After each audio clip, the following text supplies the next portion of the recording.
इस वक्त हम सरोद वादक जरीन दारूवाला शर्मा के घर जा रहे हैं।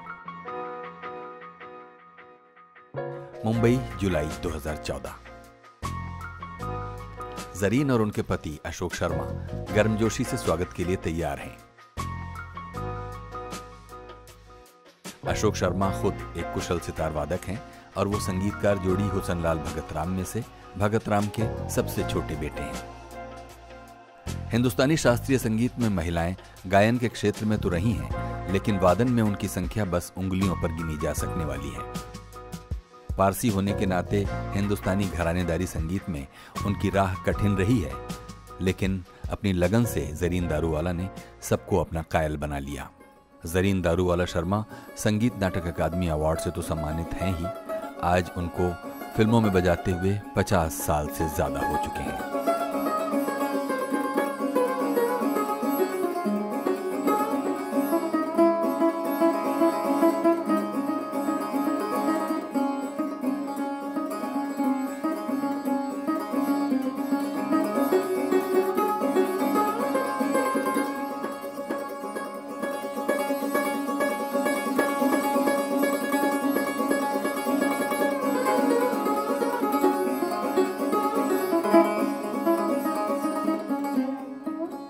तो आइए बातें करते हैं जरीन दारूवाला शर्मा के साथ।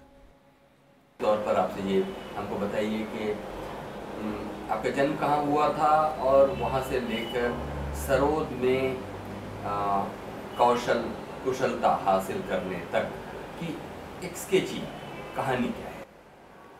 मेरा जन्म मुंबई में हुआ 1946 में, और 4 साल की जब मैं थी तो सबसे पहले मैंने हारमोनियम सीखा बजाना।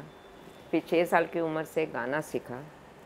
फिर जब मैं 10 साल की थी तब से मैंने सरोद सीखना शुरू किया, और तब से बहुत रियाज़ किया, तालीम ली। मेरे गुरुओं का नाम है पंडित मनोहर चिमोटे, जिनसे हारमोनियम सीखा, पंडित पी मधुकर, जिनसे हारमोनियम सीखा, पंडित भीष्मदेव वेदी, जिनसे हारमोनियम सीखा, पंडित लक्ष्मण प्रसाद जयपुर वाले, जिनसे गाना सीखा, पंडित वी.जी. जो सरोद सीखा। और सरोद की सही तालीम जब मैंने सरोद सारेगामा सीखना शुरू किया पंडित हरिपद घोष जी से, और फिर पंडित वी.जी. जो डॉक्टर S.C.R. भट्ट और डॉक्टर S.N. रत्नजनकर जी से तालीम ली। और हाँ जी, और क्योंकि मैंने गाना 10 साल सीखा था, इसलिए मेरे बजाने में थोड़ी गायकी आपको ज़्यादा दिखाई देती है। तो ये किस तरह के परिवार में आपका जन्म हुआ था और कैसे एक, क्योंकि सरोद में और सरोद ही क्या कहिए, गायकी को छोड़कर इंस्ट्रूमेंट्स में कम महिलाएं देखने को मिलती है। सरोद में तो बिल्कुल ही कम देखने को मिलती। तो कैसा परिवार था जिसमें आपको इसके लिए प्रोत्साहन मिला? मैं पारसी फैमिली में बॉर्न हूँ। मेरे डैडी सोराबजी दिनशा जी दारूवाला, उनको आर्टिस्ट बनना था, पर मेरे ग्रैंडफादर पुराने ख्यालात के, उन्होंने बोला पारसी लोग ज़्यादा वेस्टर्नाइज होते हैं, बोले वेस्टर्न म्यूज़िक सीखो, वायलिन चाहिए तो इंडियन क्लासिकल म्यूज़िक की बात मत करो। तो डैडी को तो इंडियन क्लासिकल म्यूज़िक से लगाव था, तो नहीं सीखने दिया। मेरी मम्मी पियानो बजाती थी, मतलब प्रोफेशनल लेवल पे नहीं, ऐसे ही। तो जब मैं 6 साल की थी तब मैंने पहला परफॉर्मेंस दिया सुर सिंगार संसद में, हारमोनियम का सोलो का। उसी दिन रात को पंडित रविशंकर जी और उस्ताद अली अकबर खान साहब की डुएट थी सितार सरोद की। तो डैडी ने सोचा चलो इसको देखते हैं, कोई इनमें से 2 साज में से इसको कुछ पसंद आता है क्या। तो रात को बोले अभी ये आइटम सुनने का है। तो जब सुना तो डैडी ने पूछा ये दोनों में से तुमको कौन सा अच्छा लगता है, अगर तुमको सीखने के लिए कहे तो 6 साल की उम्र थी, सितार सरोद इतना मुझे मालूम तो नहीं था। मैंने कहा ये जो आ रहा है ना, इन सरोद ऐसा गोद में रहता है ना, अगर आपको सिखाना है तो मुझे ये सिखाइए। तो क्यों कहा? क्योंकि मुझे वो बहुत अच्छा लगा, उसका साउंड। खान साहब बहुत अच्छा लगा, खान साहब ने बजाया तो खान साहब बॉल हेडेड थे ना, अली अकबर खान साहब, तो हमारे पारसी में बॉल हेडेड को टालकी बोलते हैं। मैंने बोला टालकी वाला अंकल છે ને, ये जो वगैरह चाहिए मैंने सीखो, गुजराती में बोला। तो डैडी ने 2-3 बार कंफर्म किया, 2-3 बार मैंने वही बात की। तो फिर दूसरे दिन उन्होंने पंडित लक्ष्मण प्रसाद जयपुर वाले जी से कहा कि कल उसने तो ये बोला, क्योंकि पंडित जी ने डैडी से कहा था कि अगर ये गायिका बनेगी तो इसकी आवाज़ इतनी अच्छी नहीं मुझे लगती है जितनी एक गायिका के लिए चाहिए। तो अच्छा है अगर वो कोई अच्छी इंस्ट्रूमेंटलिस्ट बन जाए तो ठीक है। तो डैडी ने सोचा था, पर बोले अभी बहुत छोटी है, 6 साल की है, उसको थोड़ा बड़ा होने दीजिए, फिर इसको सरोद देते हैं। तो 10 साल का जब मेरा बर्थडे आया, जब मुझे 10 साल लगा, तो डैडी ने सरोद ऑर्डर किया था। तो उस दिन से मुझे पंडित हरिपद घोष जी से बुला के तालीम शुरू की सरोद की। आप लोग कितने भाई बहन? नहीं, मैं अकेली। आप अकेले? जी। तो फिर ये जो पंडित हरिपद घोष के साथ जी तालीम का सिलसिला शुरू हुआ, जी, किस मकाम पर जाकर लगा कि अब स्वतंत्र रूप से जी आप बजा सकेंगी और आपने बजाना शुरू कर जी दिया? देखिए, ऐसा है कि उन्होंने मुझे तो एलिमेंट्री ट्रेनिंग दी कि सरोद का सही टेक्निक पकड़ना, कैसे बजाना, क्या करना। उसके बाद फिर मैंने पंडित वीजी जोग से तालीम ली। डॉक्टर SCR भट्ट साहब, उनके मेरे सभी गुरु ने मुझे बहुत अच्छी तालीम दी, पर जो तालीम मुझे डॉक्टर SCR भट्ट साहब ने दी ना, वो इतनी गहराई में उन्होंने दी कि मुझे एक इतना स्वतंत्र मुकाम पे उन्होंने पहुंचा दिया कि हिंदुस्तान का कितना भी कोई बड़ा कलाकार अगर मेरे सामने बैठे और मैं परफॉर्म करती हूँ, तो अमूमन आप सोचेंगे कि कोई बड़ा आर्टिस्ट बैठा है तो थोड़ा सा बजाने वाले को थोड़ा टेंशन होता है कि अरे इनके सामने मैं बजा रही हूँ। तो वो सब बात मुझ में नहीं थी। मुझे बहुत अच्छी तालीम दी, बहुत रियाज़ करवाया मुझे सब कुछ। तो अच्छी तालीम का यही असर होता है कि आपको एक कॉन्फिडेंस आ जाता है कि जो मैं करती हूँ वो ठीक है। और फिर मैंने देखा कि जितनी गहराई में सितार की चीज़ें बजती है उतना सरोद में नहीं बजता है। ऐसा क्यों होता है, ये सवाल मैंने अपने गुरु से पूछा, तो ज़रा मुझे बहुत ज़्यादा सेटिस्फैक्ट्री जवाब नहीं मिला। तो मैंने अपना छोटा सा दिमाग लगाया। ऐसा करते करते मेरी उम्र 12, 13, 14 साल की हो गई। फिर मैंने सोचा कि नहीं, अब मुझे भी वो सब चीज़ें बजानी है जो सितार में बजती है। तो पंडित रविशंकर जी के रिकॉर्ड बजाने के, LP उन दिनों में CD वगैरह तो था नहीं, LP रिकॉर्ड थी, LP रिकॉर्ड बजाने की और सुनने का, बस यही करती रहती थी मैं। पंडित जी की सितार सुनती थी, रिकॉर्ड सुनती थी। मेरे घर में आपको 2 ही की रिकॉर्ड मिलती थी, डैडी सबकी लाते थे। मैंने डैडी को बोला सबकी मत लाइए, मुझे सिर्फ उस्ताद अली अकबर खान साहब और पंडित रविशंकर जी का ही बजाना अच्छा लगता है। तो ये करते करते करते करते वो रिकॉर्ड सुनते सुनते इतना हो गया कि मुझे वर्ड टू वर्ड, एक एक नोट टू नोट मुझे बाय हार्ट हो गया था वो LP का। और थोड़ा मैं गाना सीखी थी 10 साल पंडित लक्ष्मण प्रसाद जी जयपुर वाले जी से, तो थोड़ी गायकी का अंदाज़ मुझे था। तो और मुझे मेरे बजाने में आपको थोड़ी गायकियाँ मिलेगी। और दूसरी एक बात मैं बोलूँगी कि कलाकार, क्लासिकल फील्ड बहुत अच्छी चीज़ है, क्योंकि मैं फ़िल्म इंडस्ट्री में बजाने लगी 1964 से। तो फिल्म इंडस्ट्री ने मुझे बहुत हेल्प किया। हेल्प इन अ सेंस कि वहाँ जो एक माहौल था जो बजाने का, संगीत का, मैं बहुत गहराई से सब कुछ देखती थी। तो आपके जितने भी क्लासिकल प्लेयर मेरे हिसाब से आप देखेंगे जो फिल्म में बजाते हैं, उनके बजाने में थोड़ा सा आपको अनोखापन लगेगा।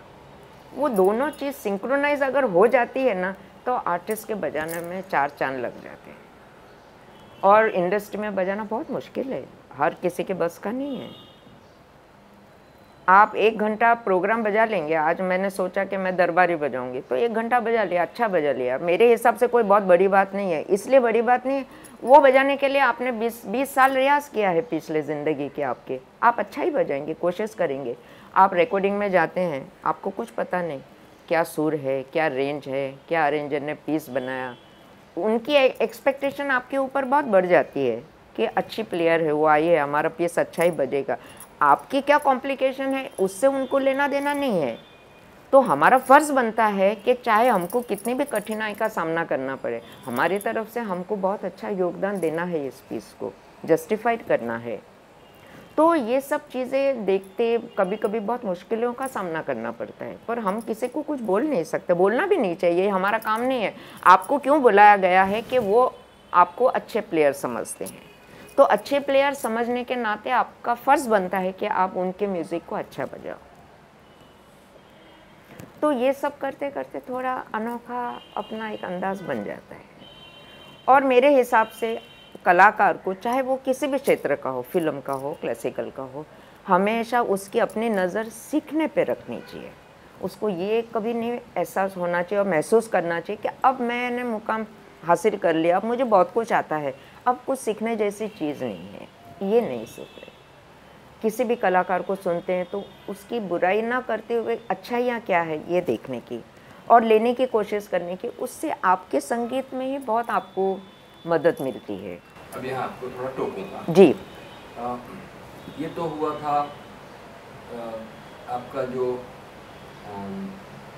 ग्राउंडिंग जी क्लासिकल जी से शुरुआत जी करके जी एक तैयारी जिसे जी कहते हैं होते जी जी मेरा सवाल वही था जी कि जब ये हो गया हाँ जी। और अब आपको लगने लगा कि अब आपको थोड़ा सा अपेक्षाकृत स्वतंत्रता के साथ बजा सकती है हाँ। और आपने बजाना शुरू किया, हाँ। चाहे वो कॉन्सर्ट्स में बजाना हाँ, शुरू हाँ। किया, जी जी इंडिपेंडेंट सिटिंग्स में जी बजाना शुरू जी किया, जी लेकिन अब आप अपने गुरुओं की छत्र छाया से जी थोड़ा सा स्वतंत्र जी होकर अब जी बजाने लगे जी और जी वो एक जी आत्मविश्वास किया। जी। यहाँ से फिर फिल्मों का सिलसिला कैसे शुरू हुआ? वो एक चित्रलेखा बनी थी पिक्चर केदार शर्मा जी की, तो उसमें रोशन जी का म्यूज़िक था, 1964 की बात है।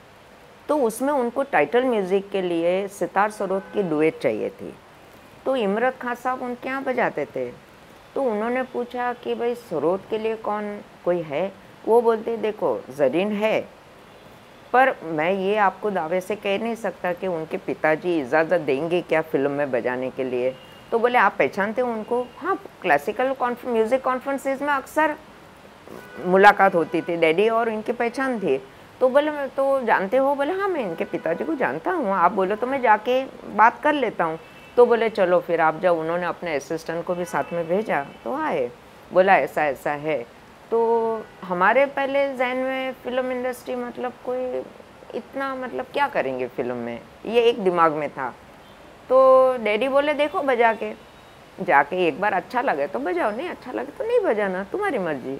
मैंने कहा अच्छा चलो ठीक है। तो शाम को उन्होंने एक रिहर्सल रखी, सिटिंग आए, रोशन जी बजाया, तो मुझे बोला थोड़ा बजाइए, बजाया मैंने। तो बोला ऐसा ऐसा है, छोटा सा टाइटल म्यूज़िक है, सितार सरोद बजाना है, क्या राग लेंगे? मैंने कहा मैं आपको 2-3 राग सुनाती हूँ, आप देखो आपको जो अच्छा लगता है आप बोलिए।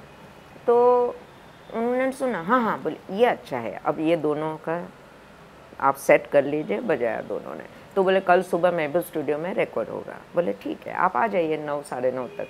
ठीक है, पहुंच गए वहाँ। तो उस वक्त कोई था नहीं, तबले पे अब्दुल करीम खान साहब थे, इमरत खान साहब, सितार मैं और एक तंबू तानपुरा, बस। वो रिकॉर्ड हो गया 11 साढ़े 11 तक, कुछ नहीं सुनाया सबको। उसी दिन दोपहर को 3 बजे से उसी पिक्चर का फिल्म बैकग्राउंड म्यूज़िक शुरू हो रहा था। तो रोशन जी को बहुत अच्छा लगा, रिकॉर्डिस्ट कौशिक बाबा थे, उनको भी बहुत अच्छा लगा। तो रोशन जी ने बोला अगर ये बैकग्राउंड में बजाएगी तो बहुत अच्छा होगा। तो मुझे बोला आज से हमारे ये पिक्चर का बैकग्राउंड म्यूज़िक शुरू हो रहा है, आप आइए 3 बजे। अब हम लोग क्लासिकल बजाने वाले, हमको बैकग्राउंड म्यूज़िक क्या इसका कोई इतना नॉलेज नहीं सही मायने में। तो बोले पिक्चर चलेगी आपके सामने, आपको उसमें जब क्रॉस मार्क आएगा आपको बजाना है उसमें। मैंने कहा आप आइए तो सही, देखिए अच्छा लगा तो बजाइए, नहीं अच्छा लगा तो मत बजाइए, कोई ज़बरदस्ती नहीं। चलो ठीक है। हमारा भी बैंड्रा में घर था, बाजू में था। गए 11:30 बजे हम निकल गए, बोले आ ही जाइए 3 साढ़े 3 तक आ जाइए। हम 3 बजे पहुँचे तो पूरा महबूब स्टूडियो बहुत बड़ा, म्यूजिशियन से भरा पड़ा, ब्रास सेक्शन, वायलिन, वियोला, चेलो, डबल बेस, वहाँ ब्लोइंग सेक्शन, वहाँ प्लकिंग सेक्शन, वहाँ रिदम सेक्शन, मतलब बहुत मुश्किल से अरेंजर को खड़े रहने की जगह थी। इतना क्राउडेड था, इतने म्यूजिशियन थे बैकग्राउंड के। तो गए। उससे पहले क्या हुआ, रिहर्सल इनकी हो रही थी, उससे पहले उन्होंने सबको वो सुबह का टाइटल म्यूज़िक सुनाया था। तो सब बोले अच्छा ये कौन बजाया सोलो? तो बोले अभी आएगी, लड़की है, पारसी लड़की है ज़रीन, उसने बजाया। बोले अच्छा अच्छा। तो सबको अच्छा लगा। जब मैं गई तो उन्होंने बोला देखो ये वही है जिन्होंने अभी आपको सुनाया ना, अच्छा लगा ना? सब ने, सब बोले अच्छा। पहला पीस हो गया, उनका चल रहा था। तो जब मैं महबूब स्टूडियो में पहले माले पे था तो सीढ़ियाँ चढ़ के जाने की, तो जब सीढ़ियाँ चढ़ने लगी तो उन्होंने रिहर्सल चल रहा था, ब्रास का ज़बरदस्त बैंग दिया, ढाम करके जोरदार। मैं डर गई, नीचे आवाज़ आई, मैंने डैडी को बोला डैडी ये म्यूज़िक में हम क्या बजाएंगे? तो डैडी बोले पर तुम चलो तो सही, तुम ऐसे। मैंने कहा देखो अभी किसी ने हमको आते हुए देखा नहीं है, अभी हम यहीं से चले जाते हैं, हम नहीं जाएंगे। हाँ यहाँ कहाँ बजाएंगे हम लोग, तो क्या बजाने का। मैंने कहा तो बोले तुम चलो तो सही। उन्होंने क्या बोला, तुमको अच्छा लगे तो बजाओ, नहीं अच्छा लगे तो मत बजाओ, कोई ज़बरदस्ती नहीं है। गए, चले गए। तो फिर उन्होंने बोला सबको ये ज़रीन है, ये है, बैठे। बोले अभी आप थोड़ी देर बैठिए, जब ये हो जाएगा तब नेक्स्ट पीस आपका आएगा। ठीक है। मैं सबको देख रही थी कैसे म्यूज़िक नोटेशन सामने रखा हुआ है, सब बजा रहे टाइमिंग से बिल्कुल सही। बहुत इम्प्रेस हो गई मैंने बोला इतना परफेक्शन इन लोग के बजाने में है, कोई आगे पीछे नहीं होता है। 1-2 बोला तो सब रिहर्सल साथ में टाइमिंग में सब जाते हैं, इतने लोग बजाते हैं। हम लोग तो 2 प्लेयर हो तो आगे पीछे हो जाते हैं, ठीक से नहीं बजता है। मुझे बहुत अच्छा लगा। हो गया वो रिकॉर्ड, पिक्चर चली, सब चेंज ओवर आते थे, ब्रास का, वायलिन सेक्शन का, ये ब्लोइंग का, ये वो सब देखती रही, बहुत अच्छा लगा। उसके बाद ये पीस होते होते 5:15 5:30 हो गए। तो बोले अब आइए, अब आपका सितार और सरोद का एक पीस है। तो बिठाया, तो बोले, तो सब लोग ऐसे इकट्ठा हो गए जैसे कोई नई चीज़ होती है ना। अभी मेरे भाषा में बोले तो रानी बाग में कोई नया जानवर आता है तो कैसे सब लोग देखते हैं, ऐसे सब गहराई में क्या होगा, क्या बजाएगी, क्या नहीं। थोड़ी देर के लिए मुझे थोड़ा सा एम्बेरसिंग हो गया। फिर मैंने बोला नहीं, देखे तो सही क्या होता है। तो रोशन जी बोले देखिए छोटा सा पीस है, आप कोई ऐसा राग मुझे बताइए जो भैरवी और भैरव का मिश्रण हो। तो मैंने झट से बोल दिया बसंत मुखारी। तो उनको ये मेरा जो झट से बोलना है ना, ये बहुत अच्छा लगता था। रिहर्सल में भी वो उसी बात से इम्प्रेस हुए थे। तो सोच रहे बहुत जल्दी से ये बोल देती है सब चीज़। तो बोले चलो पहले पिक्चर चलाओ। पिक्चर चलाई तो क्रॉस मार्क आता है 1 2 3, 3 क्रॉस पे, 3rd क्रॉस पे हमको बजाने का।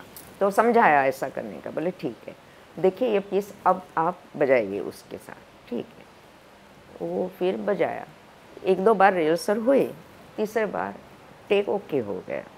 तो रोशन जी को बहुत अच्छा ये लगा कि इसको इस फील्ड का कोई अनुभव नहीं था, क्लासिकल बजाने वाली है, पर फिर भी ये पहला पीस ये बहुत नोट करती थी। वो मुझे देखते रहते थे, मैं क्या पहला जो पीस चल रहा था उनका मैं क्या देखती रहती हूँ। तो उनको लगा ये लड़की बहुत ज़्यादा होशियार है, ये फिल्म में बजाएगी तो बहुत अच्छा होगा। तो किया, फिर एक हो गया, उसके बाद वो पीस हो गया, सबको बहुत अच्छा लगा। अब बोले थोड़ी देर बैठिए, अभी दूसरा जब पीस आएंगे तब आपको बोलेंगे। ठीक है। ऐसा करते करते 2-3 पीस उस दिन हो गए। उसके बाद रात हो गई, 10 बज गए, शिफ्ट ख़त्म हो गई। तो बोले अभी कल आइए, अभी ये चलेगा 6-7 दिन, आएंगे। हाँ मैं कहा आऊँगी। अच्छा लगा आपको? हाँ मैंने कहा अच्छा लगा। तो बोले आपको यहाँ क्या अच्छा लगा, रोशन जी ने मुझे पूछा। मैंने कहा बहुत परफेक्शन है सबके बजाने में, ये मुझे बहुत अच्छा लगा। बोले अच्छा चलो, मुझे खुशी हुई कि आपको अच्छा लगा। बोले अभी आप रोज़ आइए 3 बजे। ठीक है, मैं गई। ऐसा करते करते फिर फिल्म इंडस्ट्री में क्या है, अच्छा या बुरा, कोई भी चीज़ फैलती बहुत जल्दी है। अब हवा की तरह फैल गई। किसी को हमारा नाम नहीं मालूम, ज़रीन बोले पारसी लड़की, सब लोग ये बोलते थे पारसी लड़की। अच्छा, मेरे favourite music director Shankar Jaikishan. अब मैं इंतज़ार में थी, बाकी लोगों का बुलावा आया और म्यूज़िक डायरेक्टरों का, मदन जी का, इसका। मैं सोचती थी, मैंने मम्मी को बोला शंकर जयकिशन का म्यूज़िक में मुझे बुला है तो मुझे बहुत अच्छा लगा, तो मेरे फेवरेट है। मम्मी बोले जब उनको ज़रूरत होगी तो वो तुमको बुलाएंगे, अच्छा तुम जल्दबाजी करोगी तो थोड़ी चलेगा। ठीक है, सबके यहाँ बजाया, लक्ष्मीकांत प्यारेलाल, मदन मोहन जी, कल्याण जी, आनंद जी। उसके बाद में जाके शंकर जयकिशन जी का बुलावा आया। तो मैं तो बहुत खुश हो गई कि मेरे favourite music director Shankar Jaikishan गए, बजाया, शंकर जी आए, देखा बहुत अच्छा है, बहुत तारीफ सुनी आपकी, अच्छा है अच्छा है। अब शंकर जी का क्या है, उनको थोड़ा सा क्लासिकल का थोड़ा नॉलेज होने के वजह से वो डांस म्यूज़िक वगैरह जब बनाते थे तो बड़े बड़े पीसेस सब लिखा पड़े, वहाँ सब नोटेशन में चलता है। सब म्यूज़िक के सामने आपका नोटेशन आपको आना बहुत ज़रूरी होता है। अब डांस म्यूज़िक शंकर जी का तो ये लंबे लंबे म्यूज़िक, इंट्रोडक्शन अलग, first music, second music, third music. तो मैंने देखा कि ये जो सब पढ़ के बजाते हैं ये हमको आना चाहिए, ये सीखना चाहिए। मेरे डैडी को थोड़ा वेस्टर्न नोटेशन आता था, वो सीखे थे वायलिन। मैंने बोला आप थोड़ा सीखा है। डैडी बोले देखो जितना मुझे आता है वो कुछ तुम्हारी फिल्म इंडस्ट्री में काम में नहीं आएगा, तुमको कोई बहुत गुणी आदमी से सीखना पड़ेगा। मैंने कहा सीखेंगे, इनिशियली तो मुझे सिखाइए। तो मुझे नोटेशन मैंने फट करके सीख लिया, तो वो सीखने से मुझे और हेल्प मिल गई इंडस्ट्री में। सबको लगा ये बिल्कुल टाइम वेस्ट नहीं करती, इसको बुलाया तो फटाफट। और वहाँ फिल्म इंडस्ट्री में जिसका पिकअप जल्दी है ना, उसकी वैल्यू बहुत होती है। तो मेरा पिकअप बहुत फास्ट था, तो सबको अच्छा लगता था। तो फिर ऐसा सिलसिला चला। तो करीब का कौन सा गाना था? अब वो तो याद नहीं मुझे उस वक्त पहला मैंने कौन सा बनाया, पर बाद में जितने भी थे सब बहुत सारे, अम्रपाली से लेके तमाम सन्यासी, सब बहुत और बहुत, तीसरी कसम, मेरा नाम जोकर, और अनेक फिल्में बजाई उनकी। खास करके जब डांस म्यूज़िक होता था तो बहुत अच्छा लगता था। लंबे म्यूज़िक रहते थे, मुश्किल काम करते थे, अच्छा लगता था, मुझे बहुत अच्छा लगता था। मुझे मुश्किल काम करना बहुत अच्छा लगता है, शुरू से मेरी एक आदत है। फिर रविंद्र जैन जी के साथ बजाया, सौदागर का बैकग्राउंड म्यूज़िक चल रहा था। गाने तो मैंने नहीं बजाए, इन्होंने बजाया, मेरे हस्बैंड ने बजाया। तो सौदागर के लिए मुझे बैकग्राउंड के लिए बुलाया, तो पहचान करा ये जरीन है, ये दादा है, तो अच्छा लगा। तो रविंद्र जैन बहुत काबिल इंसान है। अमिताभ बच्चन? हाँ, अमिताभ बच्चन, नूतन वाली। तो बहुत काबिल इंसान है, मतलब उनको काफ़ी सीखे हुए हैं, उनको क्लासिकल का भी बहुत अच्छा नॉलेज है, फोक तो इनका ज़बरदस्त है। तो ऐसा बजाया तो उनको भी अच्छा लगा मेरा बजाना। उसके बाद जो सिलसिला शुरू हुआ उनके साथ बजाने का, तो चलता ही रहा। तो हमने सौदागर से उनके साथ बजाना शुरू किया, तो बहुत बजाया। एक बार एक रिकॉर्डिंग थी, तो गाना ख़त्म हो गया। ख़त्म होने के बाद सब पैकअप हो गए, तो अंदर से दादा, रविंद्र जैन को हम लोग दादा बोलते हैं, तो दादा ने बोला, जरीन जी आप मत पैकअप कीजिए, आपका थोड़ा एडलिप पोर्शन बाकी है, लेना है। एडलिप पोर्शन मतलब आलाप, जिसमें रिदम नहीं होता है। मैंने कहा ठीक है। तो बाकी लोग सब बैठे थे, बोले इसको क्यों रोक के रखा, क्या इससे अलग बजवाने का है, थोड़ा एंथुसियाज्म होती है सबको। तो बैठे थे कुछ लोग। अभी क्या होता, वो मॉनिटर रूम से दादा के आना, वो खुद जो बोलेंगे वही बजाने का। बहुत अच्छा बोलते हैं, बहुत अच्छे कंपोज़र है। तो वो गा के जो बताते थे, तो हेडफोन में तो मुझे सुनने में आ रहा था, पर उन्होंने रिकॉर्डिंग रूम में भी स्पीकर ऑन रखा था, तो बाकी जो लोग बैठे थे वो भी सुन रहे थे अंदर से दादा क्या गा रहे हैं। तो बजा गाया, अच्छा टेक करते हैं। मैंने कहा ठीक है, जैसा बोला ऐसा मैंने बजाया। जो सुन रहे थे उनको लगा कमाल है, सुना और फट करके बजा लिया। अच्छा था। दादा बोले ख़त्म होने, एक और लेंगे। मैंने कहा अच्छा, अब ज़रा रुकिए, थोड़ा सा चेंजेस करते हैं। मैंने कहा ठीक है। अब जो पहली बार बोला वो दूसरे बार अलग था। ऐसा उन्होंने 16 बार मेरे से बजवाया, और 16 बार अलग अलग, जो पहले था वो अलग, दूसरे में नहीं, दूसरा था तीसरे में नहीं, ऐसा करके 16 बार मेरे से बजवाया। जो बैठे थे लोग परेशान हो गए, ये हर बार सही बजाती है, फिर क्यों ओके नहीं किया उन्होंने। तो 16 बार जब बजाया तो बोला अच्छा ठीक है, ओके पैकअप, ठीक है, हो गया। तो कुछ लोग आए मेरे पास, बोले आप इरिटेट नहीं हो गए। मैंने कहा नहीं, क्यों, आप पहले से ही बहुत सही बजाती थी, 16 बार आपसे बजवाया, तो आपको ऐसा लगा नहीं, गुस्सा नहीं आया कि क्यों इतना बजवाते। मैंने कहा नहीं, आप ये एंगल में देखते, मैं बहुत खुश हूँ, मुझे 16 बार अलग अलग चीज़ सीखने को मिली, मेरे लिए तो ये बहुत अच्छी बात है। तो मुझे बोलते हैं आप ये नज़र से देखते हैं जब बजाते हैं, तो हाँ, मैंने कहा मैं ये नज़र से देखती हूँ, मुझे सीखने को मिलता है, अच्छी बातें, जो छोटी छोटी नज़ाकत की बातें होती है वो इतना आसानी से दादा बोलते हैं, तो मेरे लिए तो बहुत बड़ी बात है, मुझे तो फ़ायदा ही हुआ उससे, चलो अच्छा है। ऐसा करते करते फिर दादा को भी यह पता चल जाता था कि कोई भी मुश्किल काम करे तो पहले हम दोनों का नाम जरूर लेते थे, कि उनको मालूम है फिर ये लोग आएंगे तो हमारे पीस सही हो जाएगा। ऐसा करके हमने बहुत बजाया। ऐसे ही पंचम जी के यहाँ भी, आर डी बर्मन जी के यहाँ भी, आर डी बर्मन जी उस्ताद अली अकबर खान साहब के पास सरोद सीखे हैं, तो उनको सरोद का थोड़ा ज्ञान था, तो उनको भी ऐसा था, बहुत अच्छा म्यूज़िक बनाते थे। उनके साथ भी हम दोनों ही 95% दोनों ने ही बजाया है। कभी कभी ऐसा हो जाता है कि जैसे पंचम जी का गाना है और हमको दादा के पहले मैसेज आया है, तो जिसका पहला मैसेज आएगा वहीं जाएंगे ना, तो वो गाने में फिर हम नहीं जा सकते थे। ऐसा कभी कभी ऐसा कोई इंसिडेंस हो जाता था। अब हम आपसे कुछ 4-5 नाम आपके सामने लेते हैं जी, उनसे जुड़ी हुई कुछ स्मृतियाँ हो आपके मन में तो हमें बताइए। जी। एंथनी गॉन्सल्वेस, चिक चॉकलेट, क्रिस पैरी, सेबेस्टियन डिसूजा, दत्ता राम, कावस लॉर्ड, इन नामों को ध्यान में रखते हुए हम म्यूजिक डायरेक्टर्स का नाम नहीं ले रहे, हाँ, हम उन म्यूजिशियंस का और अरेंजर्स का नाम ले रहे हैं, जिनमें से किसी की स्मृति आपके मन में हो तो हमें बताइए। मैंने सेबेस्टियन जी के साथ काम किया और बाकियों के साथ मुझे मौका नहीं मिला बजाने का, क्यों उस दौर में शायद कोई उस वो जब थे उस वक्त मैं 64 से पहले वो थे या क्या इतना मुझे याद नहीं, पर बाकी लोगों के साथ मैंने नहीं बजाया, मतलब मुझे मौका नहीं मिला, मैंने सिर्फ सेबेस्टियन जी के साथ बजाया।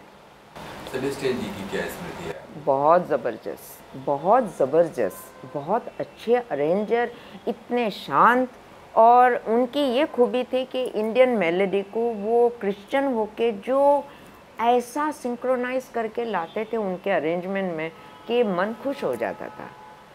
बहुत शांत स्वभाव के, कभी किसी से साथ गुस्सा नहीं करने का, और सरलता से सब समझा देते थे कि ये ऐसा पीस है, ऐसा पीस। ऑफ कोर्स फिर जब म्यूज़िक डायरेक्टर आते थे तो वो तो अपने अंदाज में बताते ही थे कि भाई ये पीस को ऐसा बजाना था। फिर ये हो जाता था कि उनको हमारे पे इतना भरोसा हो जाता था कि आउटलाइन दे देते थे। अब उनको मालूम है कि इनके हाथ में ये पीस आया तो ये सजा के तो बजाने ही वाले हैं, तो ज़्यादा मतलब कुछ उनको भी तकलीफ़ नहीं होती थी, हमको भी तकलीफ़ नहीं होती थी। पर मैं आपको एक बात बोलूँ, खयाम साहब के बारे में मैं आपको एक बात बताऊंगी। खयाम साहब के यहाँ ऐसा नहीं होता था, उन्होंने जो बोला वही आपको बजाना है। आप वहाँ एक भी अपना नोट अपनी तरफ से नहीं बजा सकते, और वो इतना खूबसूरत पीस बनाते थे कि आपको कुछ अपनी तरफ से योगदान देने की कोई गुंजाइश ही नहीं होती थी। और म्यूज़िक डायरेक्टर में खयाम साहब के बारे में जो इतने सालों में मेरा तजुर्बा है, ये बोलूँगी इतना ज़बरदस्त गुरु भक्त मैंने नहीं देखा। मेरे ससुर जी पंडित भगत राम जी उनके शिष्य हैं, तो हमेशा वो अपने गुरु का नाम देते थे, हमेशा इतना अदब से और इतना मतलब भक्ति से कि मैं हैरान हो जाती थी कि कितने गुरु भक्त हैं। तो ये और उमराव जान के जितने गाने हैं सब हम दोनों ने बजाए हैं, और उनके बहुत काम करने का हमको मौका मिला। बहुत बहुत सुरीला काम करते थे। ऐसा नहीं, कभी कभी आप खयाम साहब को अगर ये बोलो कि इसको थोड़ा सा ऐसा बजाऊं क्या अपने अंदाज में, तो वो कभी कभी ऐसा नहीं कि नहीं आपकी बात को कैंसिल करते थे, ऐसा नहीं, अच्छा अच्छा कीजिए। पर वो जब समझाते थे ना तो इतना खूबसूरत अंदाज में बोलते थे पीस को कि आपके फिर ऐसा लगता था इतना अच्छा है, अभी इससे और क्या आप सजाएंगे उसको। तो बहुत अच्छा, हमारी फिल्मी कैरियर में हमको बहुत अच्छा तजुर्बा मिला है।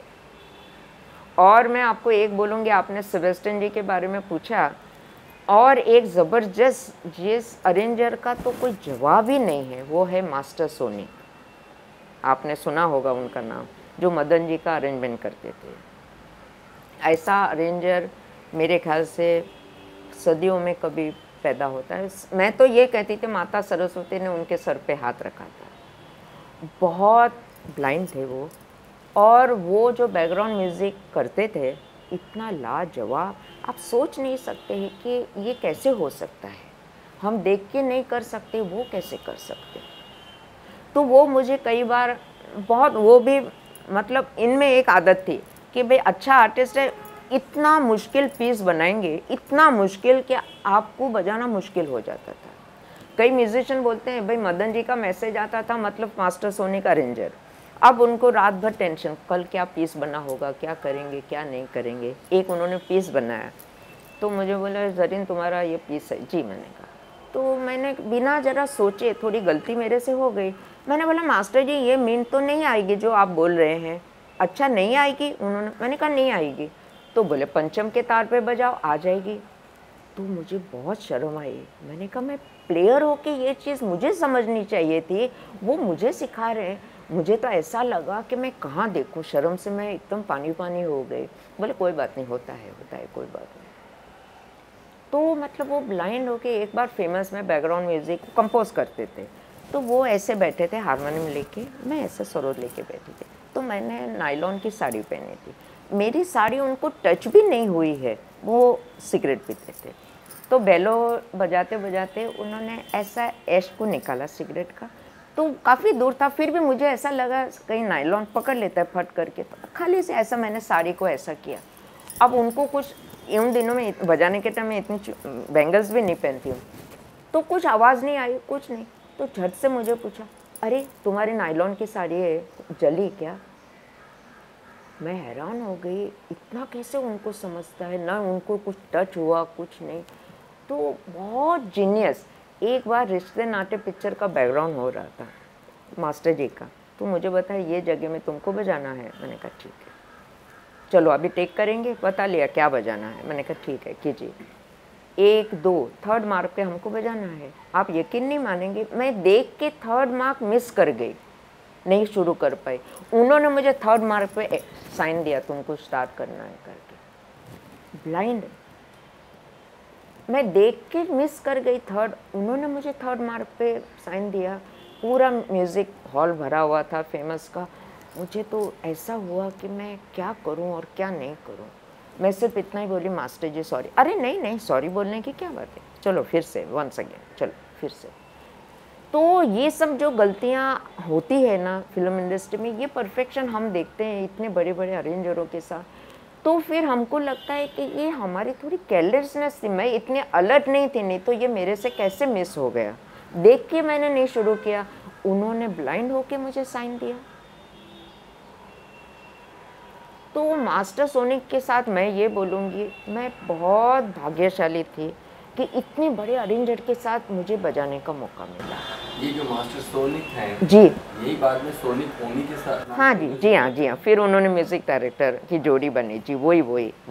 तो कुछ उनके अरेंज की हुई फिल्मों के नाम अगर हमारे लिए लीजिए, मदन मोहन जी के साथ जो कुछ फिल्मों के नाम, मदन जी के तो 2-3 ही के नाम दे दीजिए। नहीं तो देखिए, मदन जी के तो मेरा साया, हकीकत और हीर रांझा, और जितने भी मदन जी के पुराने गाने हैं। फिर एक था जिसमें वाइब्रोफोन का सोलो था, वो नीला आकाश, धर्मेंद्र, और नाम में पिक्चर का नाम भूल गई। कोई गाना? गाने तो सभी लाजवाब, किस गाने की बात करूं। मास्टर जी का अरेंजमेंट तो मतलब कितने गाने, मदन जी के सभी गाने तो मास्टर जी के थे जितने भी है ना। तो देखिए, एक अरेंजमेंट और गाना ऐसा इनका सिंक्रोनाइज हुआ है दोनों का कि 4 चांद लग गए हैं। आप देखिए मास्टर जी का ब्रास सेक्शन, हकीकत का आप बैकग्राउंड म्यूजिक सुनिए। आज भी ये हालत है, कई बार वो पिक्चर हमने देखी, अगर टीवी में आज भी हकीकत आती है, हम सब अपना काम भूल जाते हैं, सिर्फ बैकग्राउंड म्यूजिक के लिए मैं पिक्चर देखती हूँ।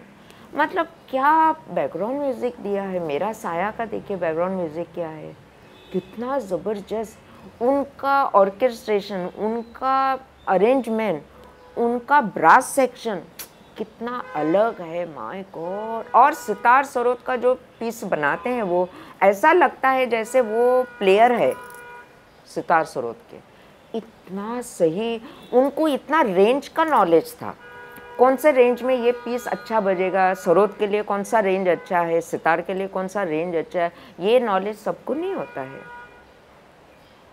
मतलब मास्टर जी के यहाँ बजाना डर नहीं है, मैं बोलती हूँ डर शब्द उनके लिए योग्य नहीं है। बहुत कुछ सीखने को मिलता है, बहुत कुछ सीखने को मिलता है।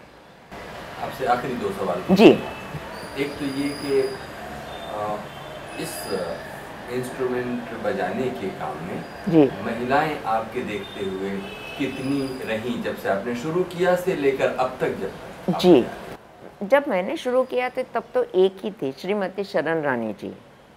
वो पहली महिला है जिन्होंने सरोद बजाया। उसके बाद फिर अनेक महिलाएं आई अभी तक, पर पहली वो ही थी। ये तो हो गई सरोद जी। हम फिल्म की बात करें। फिल्म में नहीं, सरोद में नहीं। किसी भी इंस्ट्रूमेंट नहीं, महिला है तो मैंने बोला ना, वही पियानो। इस बात को दोहराइए। हाँ, लुसीला जी थी पियानो में, और ब्रिजिट करवालो जी पियानो में, और एक वायलिन बजाती थी जो की नीस थी वो, बस। बाकी तो मैंने महिलाओं में और मैं थी बस। अब आप हमको अपने यानी सरोद आपका हमें किन 4-5 गानों में सुनने को, आप सैकड़ों गानों में सुनने जी को जी मिलता जी होगा, बैकग्राउंड जी स्कोर में जी मिलता जी होगा, जी जी, लेकिन हमारे देखने वालों को जी जी, थोड़ा सा एक वो पता जी, अंदाजा लगे। एक तो एक तलाश, SD बर्मन जी की पिक्चर थी तलाश, उसमें मन्ना डे जी का गाना था, उसमें सोलो था। फिर वो क्या गाना था? वो उसका शब्द उसके बोल में पेपर है, ऑन द पेपर है। हाँ हाँ, मेरे नैना टाइटल सॉन्ग था शायद। तेरे नैना हाँ तलाश हाँ करे हाँ हाँ, जिसे। वो मन्ना डे जी का वो। अच्छा, और फिर मजबूर में लक्ष्मीकांत प्यारेलाल जी का। क्या गाना? देखो उसके बोल, किशोर कुमार जी का वो गाना है। हाँ, देख सकता नहीं मैं तुझे रोते हुए, अच्छा, वो फिर खिलौना में था, हाँ हाँ, वो कौन सा गाना? वो रफ़ी साहब का था। हाँ, गाना याद कीजिए। खिलौना जानकर, अच्छा, वो रफ़ी साहब का गाना हाँ, था। और सुने ना पिक्चर में दादा का, मतलब रविंद्र जैन जी का, मेघा ओ मेघा, हेमलता जी का गाया हुआ। बहुत अच्छे अच्छे पीसेस बनाए थे उसमें बजाने के लिए, आर.डी. बहुत बर्मन के अच्छा। साथ आर.डी. बर्मन के साथ महबूबा का पिक्चर गाना, लता जी का गाया हुआ। क्या है? हाँ, मेरे नैना सावन भादो, वो। और बहुत सारे हैं, पर ये बहुत मतलब बहुत अच्छे अच्छे उसमें पीसेस बनाए हैं। और ये सब करते हुए फिल्मों के लिए एक स्टूडियो से दूसरे स्टूडियो, एक रिहर्सल से दूसरी रिकॉर्डिंग, ये सब करते हुए जो आपको पैसे मिल रहे थे वो कितने थे? शुरू जब किया होगा तब और अभी? देखिए, फिल्म इंडस्ट्री में क्या कहीं भी आप बजाएंगे तो पैसे तो आपको मिलेंगे, पर पैसे के अलावा आपकी नज़र सीखने पे रखिए, कितना कुछ सीखने को मिलता है। शंकर जयकिशन के यहाँ जाएंगे, उनका अलग अंदाज, ओपी नैयर के यहाँ जाएंगे, उनका अलग अंदाज, रविंद्र जैन जी के यहाँ जाएंगे, उनका अलग अंदाज। पैसे से भी ज़्यादा ये जो आपको सीखने को मिलता है, अगर आपकी नज़र है सीखने की तो सबकी होती है, ऐसा मैं नहीं मानती, वो बेमूल्य है, उसका कोई मूल्य नहीं है। मतलब कुल मिलाकर जो भी पैसे मिले, बेशक आप आज़ाद हैं कि आप हमें बताएं या ना बताएं, हाँ। लेकिन जिंदगी खुश गुजरी। क्यों? क्या उसमें बुराई है? हमारे तो फैमिली जो है वो तो वेरी वेल टू डू है। ये तो मेरी एम्बिशियस थी, क्योंकि डैडी को सीखने को नहीं मिला, तो डैडी ने जब देखा कि इसके अंदर थोड़ा संगीत का कुछ लगाव है, तो उन्होंने बोला अब मुझे कोई नहीं रोक सकता। मुझे तो मेरे पिताजी ने रोका, मेरी बेटी को तो कोई नहीं रोकेगा, तो इसको तो मैं आर्टिस्ट बना के ही रहूँगा। तो वो तो फ्रॉम फैमिली बैकग्राउंड तो वेरी वेल टू डू, तो मैं बजाती कमाती नहीं कमाती कोई फ़र्क नहीं पड़ने वाला था। पैसे से ज़्यादा मैं सीखने को जो मिला वो मेरे लिए बहुत अहमियत रखती है। मैं जब भी जाती हूँ, आज भी मैं किसी भी कलाकार को सुनती हूँ प्रोग्राम में या कहीं भी, तो मैं हमेशा ये सोचती हूँ वो कैसे बजाता है, कैसे गाता है, क्या सीखने वाली चीज़ है, वो ले लो। वो आप नज़र रखोगे तो आपको अपने संगीत में बहुत स्कोप और मिल जाता है बजाने का। बिल्कुल आखिरी और सवाल एक जी जी।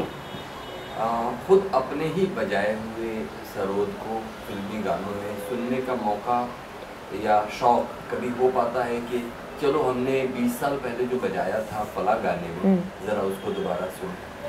नहीं, उसको सुन के क्या करेंगे, एक बात है, तो टीवी में जब आता है तो आप सुनते ही हैं और आपको मालूम ही है कि वो गाने में आपने क्या बजाया, तो उसमें दोबारा सुनने की क्या बात है। मतलब आपके पास है तो आप सुनिए, आपको अच्छा ही लगता है, गाना अच्छा लगता है, ऑब्वियसली वो गाने के बाद जब आपका म्यूज़िक आता है तो आपका म्यूज़िक आप सुनते ही हैं। दूसरी चीज़ आपने कहा कि महबूब स्टूडियो में जब आप पहली बार जी उधर जी चढ़ रही थी और आपको एक ढम की आवाज़, बैंक दिया, ब्रास का सॉलिड बैंक था, हाँ बहुत ज़बरदस्त। तो और फिर आपने अंदर जाके देखा कि वो एक ह्यूज ऑर्केस्ट्रा। जी जी। कितनी संख्या में लोग रहे होंगे अंदाजा अगर आप? बहुत ज़्यादा, 100, 200, 400? नहीं, इतना तो आ नहीं सकते ना, इतना कम से कम 100 के अंदर तो ज़रूर होंगे, ज़रूर होंगे अंदर। उस वक्त तो आपके लिए वो चौंकाने वाली बात हाँ। थी, लेकिन धीरे धीरे आपने फिल्म म्यूजिक की रिक्वायरमेंट समझी जी। और उसका जो अंत में जो कुछ बनकर सामने मधुर चीज़ आ रही है जी उसको जी देखा। जी। और तब आपका मन भी कहने लगा कि हाँ, इतना बड़ा ऑर्केस्ट्रा भले हो, लेकिन आखिर में जो चीज़ निकलती हो तो कितनी अच्छी निकली। यही तो आपको पता चला। क्या? आखिर में जो सब कुछ बनकर निकला, रिकॉर्ड होकर जब आपको सुनाया गया, फिल्म में गया, तो बहुत अच्छी चीज निकली।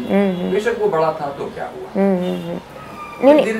धीरे धीरे करके आपको ये अंदाजा लग गया होगा कि बड़े ऑर्केस्ट्रा की भी जरूरत होती है। नहीं, हमेशा बड़ा ही ऑर्केस्ट्रा होता है ऐसा नहीं है। कई बार 4 म्यूजिशियन भी होते हैं गाने में, कई बार 15 भी होते हैं, कई बार 20 भी होते हैं। कोई ज़रूरी नहीं कि हर बार 80, 75, 70, 90 म्यूजिशियन हो, ऐसा कोई बात नहीं है, क्योंकि जितनी रिक्वायरमेंट होगी उस हिसाब से काम होगा ना।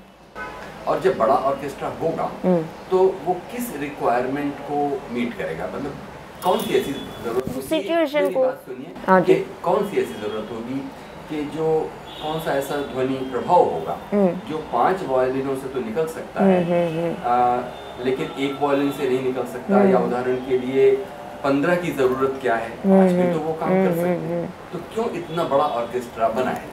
वो इसलिए बनाया जाता है कि पहली बात तो ये, जैसे मैं पहले बोल चुकी हूँ कि उन लोग एक साथ बजाते हैं। अगर आप हमारे इंडियन म्यूजिशियन को एक साथ बजाने को बोलो तो ज़रा मुश्किल हो जाता है, हम लोग को वो आदत नहीं है। यहाँ 50 वायलिन एक साथ बजाएंगे, 50 वायलिन ज़रा भी आगे पीछे नहीं होते हैं, तो 50 वायलिन जब एक साथ बजाते उस वक्त जो उसका साउंड आता है वो 1 या 2 बजाने से तो नहीं आ सकता ना। और फिर वो पिक्चर का सिचुएशन की रिक्वायरमेंट होती है, सब कुछ होता है। उनकी तो टेक्निक ही अलग है, उनकी सिम्फनी भी देखिए आप, तो कैसे 100-100, 150-150 वायलिन रहते हैं, एक साथ सबका बो ऊपर जाता है, नीचे जाता है, एक ने किसी का ऊपर गया, किसी का नीचे आया, ये सब चीज़ें नहीं, ये सब चीज़ देखने की होती है, परफेक्शन कितनी होती है। तो इसलिए क्या हो जाता है कि मुझे हमेशा अच्छा लगता है, ये देखो 50 वायलिन एक साथ बजाते हैं, पर हम 2 आर्टिस्ट एक साथ नहीं बजा सकते। एक मींड बजाने को बोलेंगे तो दूसरे की मींड और हमारे मींड में थोड़ी फ़र्क रहता ही है। तो ये उनकी बहुत अच्छी बात है जो मुझे अच्छी लगती है। मैं ये नहीं बोलती कि मैं सही हूँ, मुझे अच्छी लगती है।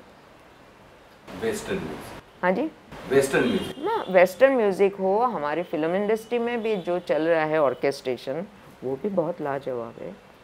उस दौर का मैंने कहा ना, हम बहुत बहुत भाग्यवान थे, हमको बहुत अच्छे अरेंजरों के साथ काम करने का, बहुत अच्छे म्यूज़िक डायरेक्टरों के साथ काम करने का मौका मिला, तमाम म्यूज़िक डायरेक्टरों के साथ। एक बार एक रिकॉर्डिंग थी ओपी नैयर जी की, तो इतना उनके अंदर परफेक्शन था, अ मैन ऑफ प्रिंसिपल। 9 बजे रिकॉर्डिंग का टाइम, 9:45, पौने 10 बजे हम लोग स्टूडियो से बाहर, 45 मिनट में 1 टेक ओके। वो सेफ्टी वेफ्टी लेते नहीं थे, एक गाना ओके हो गया, ख़त्म, पैकअप। जब 45 मिनट में सब बाहर निकले तो सब एक दूसरे को पूछते थे, गाना हो गया, हाँ, इतना जल्दी, हाँ। इनका रिकॉर्ड था, सबसे fastest music director Shankar Jaikishan, 1.5 घंटे से ऊपर कभी इनका रिकॉर्डिंग टाइम जाता ही नहीं था। इतना उन लोगों में क्या कहते हैं, कॉन्फिडेंस था अपने काम के ऊपर, परफेक्शन था। कॉन्फिडेंस होना बहुत ज़रूरी है। आपको कॉन्फिडेंस है तो आप बहुत कुछ करते हैं, अगर कॉन्फिडेंस नहीं तो फिर आप हमेशा सोचेंगे और एक ले लो, और एक ले लो, ऐसा करते करते बहुत समय निकल जाता है। ठीक है, बहुत बहुत शुक्रिया, धन्यवाद।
मुलाकात के 6 महीने बाद यानी 20 दिसंबर 2014 को जरीन दारूवाला शर्मा का देहांत हो गया।